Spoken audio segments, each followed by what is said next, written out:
It was a different kind of Passover meal, to say the least. I remember right when I sat down, Philip leaned over to me and he whispers, "Hey, Thomas, I feel like something special is going to happen tonight." I looked at him and I said, "I doubt it." I was wrong. Jesus got up from the table. He walked over, grabbed a basin of water and a towel. I remember at the time thinking to myself, what's Jesus doing with the foot water? I doubt he's going to wash somebody's feet. I was wrong. He knelt down and began to wash Bartholomew's feet. Bart just sat there, didn't say anything, he didn't move. None of us did. Jesus finished and went on to James and Andrew and the rest of us. I remember at the time thinking, this is so strange and yet so wonderful. I doubt anyone is going to say anything right now. I was wrong. You know who broke the silence. Peter. "No way are you going to wash our feet." That's what I said to him. He could wash other people's feet, but he wasn't going to wash mine. So I looked at him and I said, "Jesus, you're not going to wash my feet. I mean, you're the king." And then he looked at me and said, "Well, you can't have anything to do with me." And I said, "Okay, wash my feet, wash my hands, wash my whole body if you have to."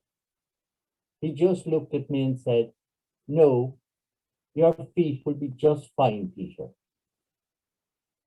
In the midst of washing our feet, he teaches us to be servants to one another. Then Jesus took some bread and some wine. He blessed it and he served it to us.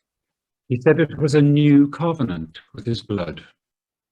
And he said, "Tonight, all of you will lose faith in me." I remember thinking right then, lose faith in you? Never. But I didn't say anything. I just sat there. I couldn't just sit there. I had to say something. So I looked at him and I said, "Jesus, I love you. You can count on me. Everybody else may fall away, but I will not. You can count on me." He looked at me and he smiled and said, "Peter, you'll deny me 3 times before tomorrow morning." Next thing I knew, we were wrapping things up and heading to the garden to pray.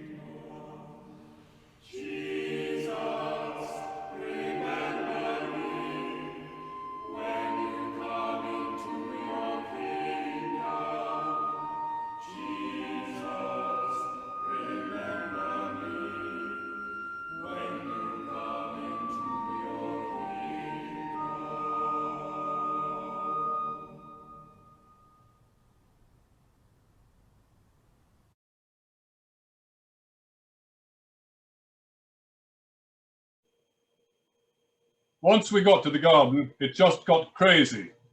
Jesus asked Peter, James, and myself to go a little further into the garden with him and pray, and we did. We tried. We kept falling asleep. Jesus kept waking us up. I remember one time he said, "The spirit is willing, but the flesh is weak." That's true. It's all a blur. And to think this whole mess got started because of Judas. Did he really think what he was doing was right?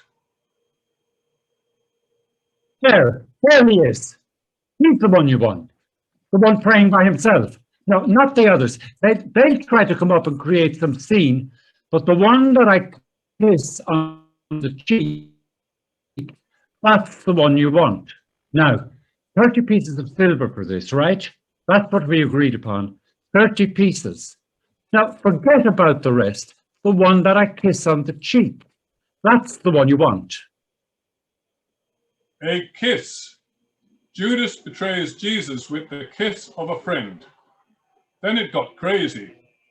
Peter grabs a sword and he cuts off this fellow's ear. And Jesus, he just reached down, picks up the ear and put it right back on the fellow's head, as if nothing had happened. And then they took him. I would love to tell you that we fought for him, but we didn't. Everyone ran. I ran. I'm so ashamed. What have I done? What have I done? Was I so stupid to think that I've killed him? I've killed him. I've crucified Jesus.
I told him not to get involved.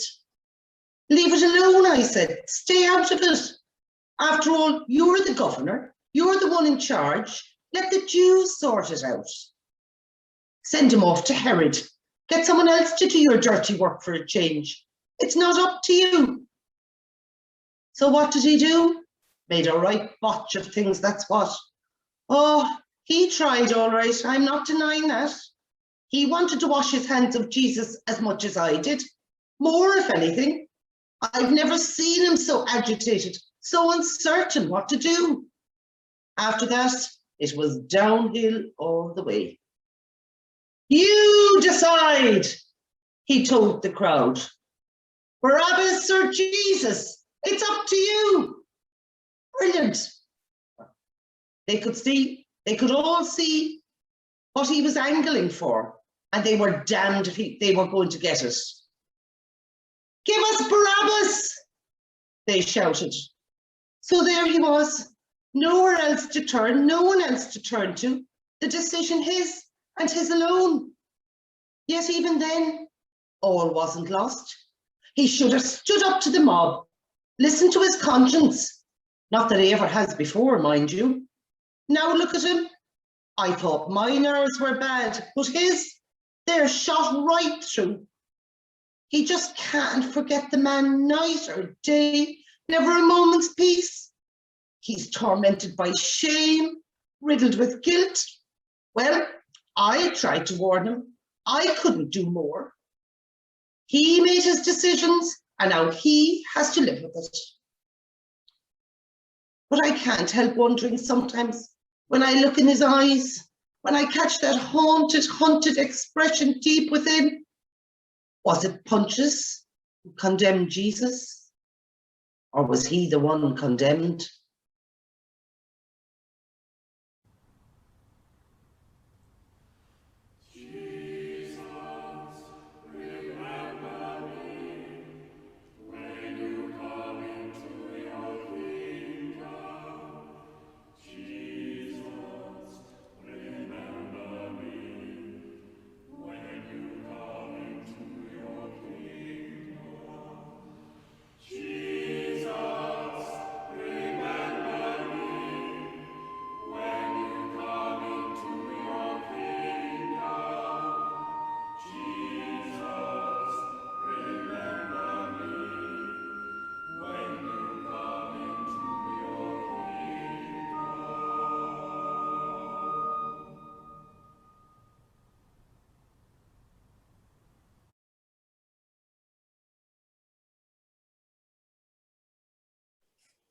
I was stationed at Golgotha that day.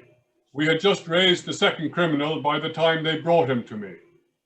I'll never forget the way he looked. He had been beaten, spit on, whipped. He was unrecognizable as a man. Hideous. What was left of his clothes was stripped off him, and he was thrown down on the cross, and then I went to work. Generally, when you crucify a man, the first hand is the most difficult. The criminal wants to get away, and he fights you. So I would have 2 soldiers hold him down. But this fellow, he didn't put up a fight. I just thought he was exhausted. Golgotha, where all the ugliness and brutality that ever brewed within the human breast burst forth. Respect, reason, truth, justice, love, all hung suspended on the centre cross that day. I wept until I could weep no more. Jesus, the kindest man who ever lived. Jesus, the one who set me free from demons that tormented me. Jesus, my Lord and Master, had been falsely charged. He'd been smeared and jeered, stripped and whipped, and then he was nailed to a cross that was jolted into place. How could the one who had given life to so many be dying on a cross as if he were a common criminal? And how could the crowds be cheering about it? Father, forgive them. Jesus spoke forgiveness in the midst of mayhem. I looked at him in amazement. Then darkness devoured the sun. The catcalls from the crowd stopped. People started to slink away. I stayed, mesmerized by the magnitude of what was happening.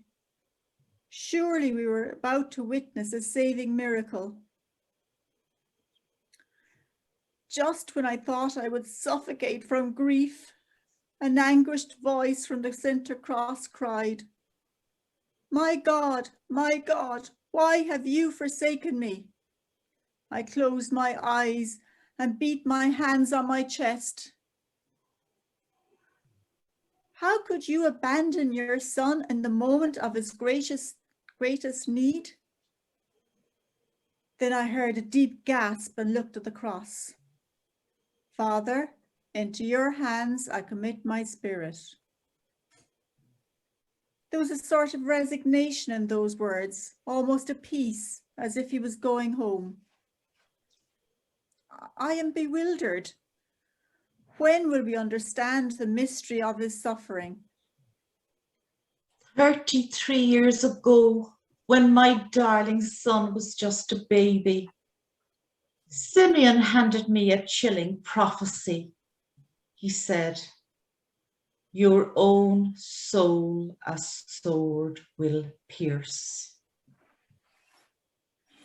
This agony my son is going through on this cross of shame is piercing my heart and my soul through and through, over and over.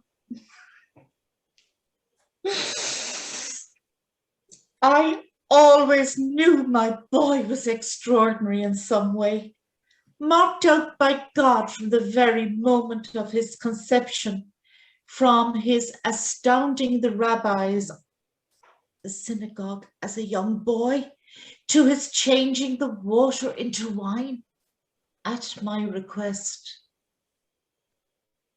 We all saw him make the lame walk, the blind see, but that it should come to this. For I've stood here today and seen my son die. I watched him cursed and ridiculed, scourged and beaten. I watched as they hammered nails through his hands and lifted him on a cross. I watched as he twisted in agony and cried out in despair. I've never known such pain, such agony, such horror. And now life has gone from me too. I feel it has nothing left to offer. Yet he's given me joy. No one can take that away. He was with me for 30 wonderful years. Everything a son could be. Not many mothers can say that. I've had joy, and now I have pain. Maybe that's the way it has to be, if there is to be any joy at all.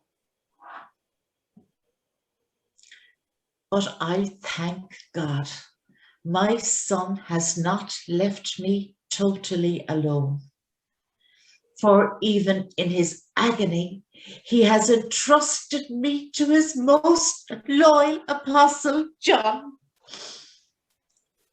who will share my grief. As an executioner, I've been called every name in the book. I've had men yell at me, plead with me, but I wasn't prepared for that. He looked at us. He looked at me, and he said, "Father, forgive them, for they know not what they do." He forgave me. Surely, surely this man was the Son of God.